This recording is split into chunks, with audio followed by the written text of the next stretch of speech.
Last night I sat on the roof of an old brickyard in rural Texas.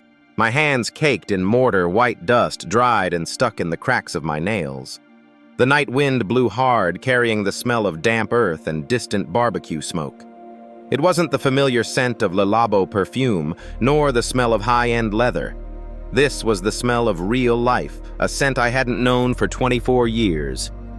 Below me, the matte orange Lamborghini Huracan that was once my pride, that once sat arrogantly in our Beverly Hills mansion's garage, is now sitting less than 10 miles away in a place they call a pawn shop. People often say losing money is a small thing.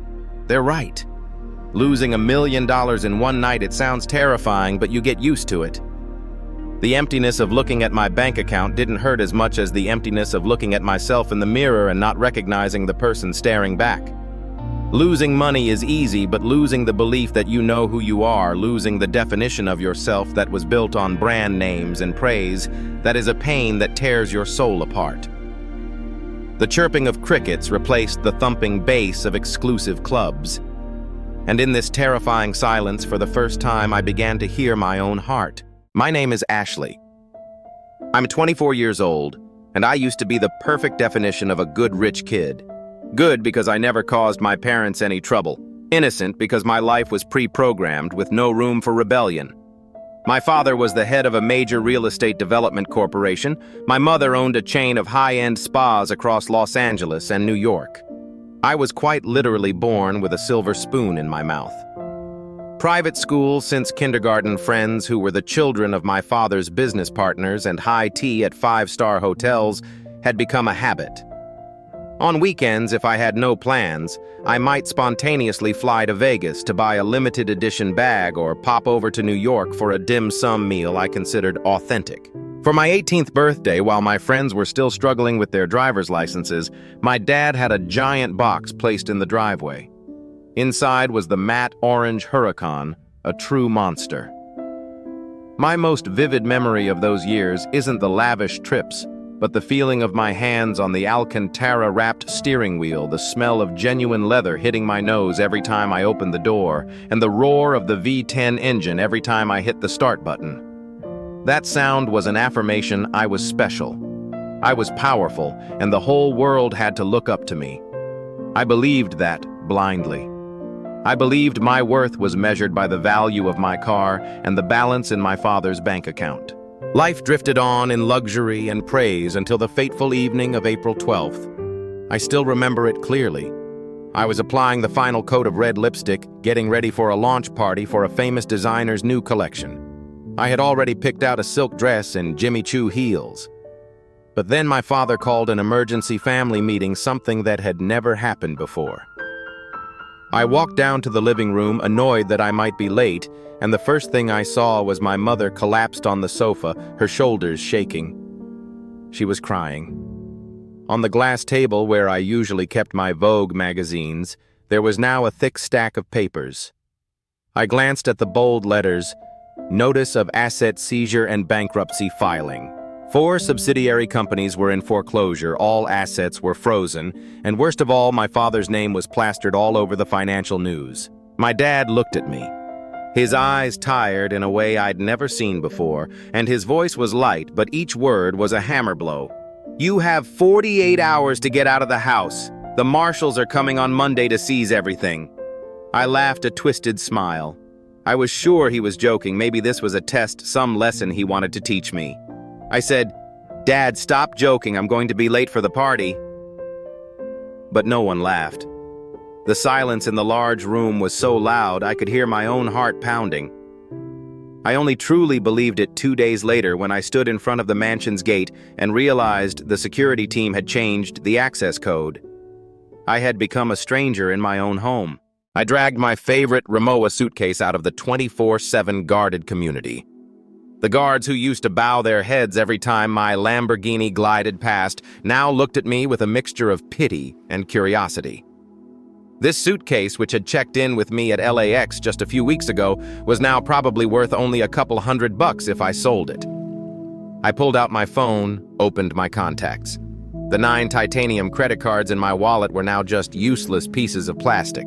I called Chloe, my best friend, who I'd just been to Europe with last month. She didn't pick up. I called Jason, the guy who always called me his favorite party girl. Loud club music blasted from the other end. Jason yelled into the phone, "What's up, Ash? I'm at a rave, hit me up tomorrow."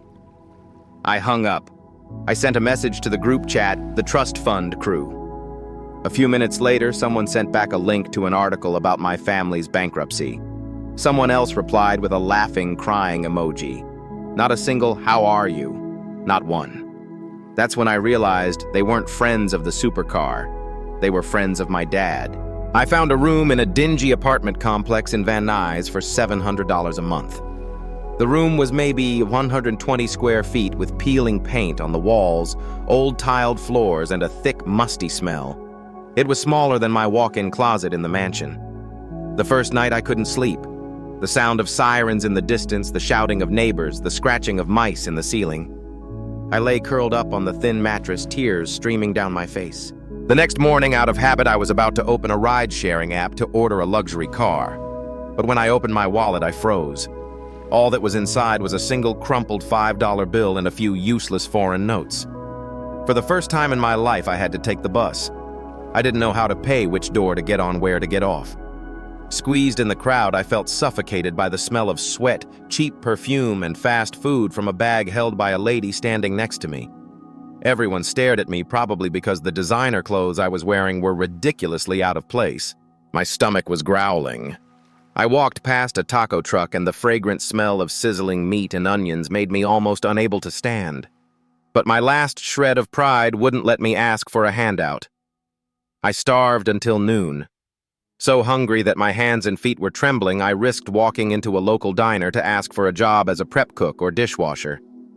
The wage they offered was $100 for a shift. The owner looked me up and down, her eyes scanning my wrinkled designer outfit and pristine white sneakers. Then she clicked her tongue. "Some princess all dressed up like that. You look like you can't do hard work. Go on, play somewhere else." I had to beg, saying I could do anything. Just give me one day to try. 8 hours later, I was fired. The reason I broke 6 plates and burned the head cook's arm when I clumsily tried to carry a pot of hot soup. The following weeks were a series of horrors. I experienced the full combo of manual labor jobs that I had previously only ever seen people do on TikTok. I delivered pizzas at night, navigating dark alleys I would have never dared to enter before. I washed dishes at a faux restaurant my hands once used to nothing but spas and manicures were now swollen and scratched from the chemicals. I waited tables at a coffee shop where a full day's salary was less than the tips I used to give a server for a single dinner. I, who once had my name on the VIP list of the most luxurious clubs, was now trembling as I handed my resume to the most ordinary of places. One night I came home from work at 2 a.m. soaked from a downpour. I got back to my room shivering with a fever. Just then my phone rang. It was my mom. I stared at the screen, but I couldn't bring myself to answer. I was afraid my mom would hear my ragged breathing. I was afraid she would hear the sob caught in my throat. And most of all, I was afraid of admitting to her that her precious daughter was failing miserably. The change came on a scorching hot afternoon as I sat huddled at a bus stop, exhausted and hopeless. Nearby was a small roadside diner, steam billowing from its kitchen. The owner was a woman in her 40s, stout and efficient. Her name was Maria. She had noticed me sitting there for several days, drinking only water and eating nothing. She brought me a full plate with a cheeseburger and fries, then said, "Eat up, honey, it's on me. You look familiar, but I must be mistaken." I cried right then and there. Not out of self-pity, but because of the unexpected kindness of a stranger. Maria didn't ask me who I was or where I came from. When she saw I had finished eating, she simply said, "My diner is short-staffed. You look like you have quick hands. Want to try helping me out on the line?" I nodded eagerly, partly out of gratitude and partly because I was starving. 6 months working at Maria's diner taught me more than all my years at private school. Maria, a woman who only finished high school, ran the diner by herself from 5 a.m. to late at night to put her 2 kids through college, and she taught me my first life lessons. I learned how to tell when the grill was at the perfect temperature, how to flip a burger without breaking it, and how to make a milkshake so thick the spoon stands up in it. I learned to remember the regulars' orders. One customer wanted no onions, extra pickles. Another wanted well done bacon, hold the mayo. The first time a customer finished his meal nodded and said, "That burger was delicious, kid-rich and flavorful." Hearing that, I rushed into the kitchen, hid behind the giant pot of chili, and burst into tears. Those were tears of recognition, a genuine validation that no designer item could ever provide. My salary tripled compared to when I first started. But my greatest joy was feeling useful for the first time in my life, creating value with my own two hands. Maria also taught me how to say thank you and I'm sorry at the right times, and more importantly, how to smile and get through it when I accidentally spilled soda on an angry customer's expensive dress. I started to save every dollar. With my saved wages, I bought a beat-up old Honda Civic from a college kid. At 4 in the morning, while Los Angeles was still asleep, I'd be driving that car out to the wholesale market with Maria to pick up supplies without a single complaint. That clunky old Civic gave me a sense of freedom that the Lamborghini never could. One night after cleaning up the diner, I sat on the curb looking at the oil stains glistening on the wet pavement under the yellow streetlights. I suddenly thought of the hurricane. The memory of it was now like a slow-motion film, a part of my past, but it no longer stung. After nearly a year of silence, I decided to visit my parents. The mansion in Beverly Hills had been replaced by a small, modest house in the valley. It still smelled of new paint. When I walked in, my mom was busy in the kitchen. She saw me, then ran over and hugged me tightly. She didn't say anything, just quietly took my hand, turning it over and over. A calloused, rough hand from hard work. She cried. My dad, the man I had never seen in a kitchen, was fumbling around trying to make his meatloaf. The dish I used to love, but he always had the chef make. He looked at me, his eyes no longer holding the weariness of the past, but a strange sense of peace. Our first family meal after all the turmoil was quiet, but it wasn't the suffocating silence of that fateful family meeting. This was the silence of understanding. After we ate, my dad looked straight at me, his voice warm and deep. Sweetheart, I'm sorry you had to go through all of this, but looking at you now, you're living your own life. I nodded, a lump in my throat. He was right. This was my life. I no longer have the ambition to start over in the sense of rebuilding a financial empire. I don't need that anymore. My dream is much simpler now. I want to take a professional baking course, use my savings to open a small bakery. I want to create delicious pastries with my own hands, and later maybe hire a girl who was once just like me, lost, angry, and without direction.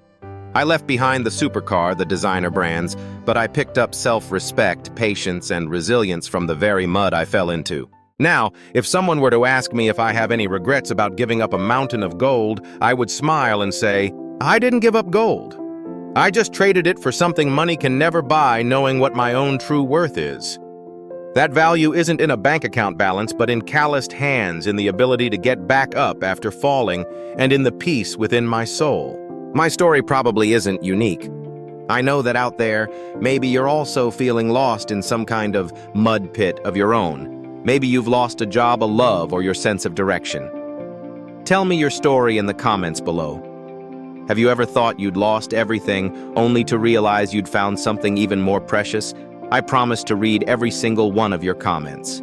If this video has given you even a tiny bit of courage to face your own difficulties, please give it a like and subscribe to the channel. I'm still on my journey of learning how to open my own bakery, and I'd love to have you along for the ride. Remember, sometimes we don't need a supercar to go far. We just need an old Civic and a big enough reason to start over. Please like and subscribe and join us tomorrow for more stories.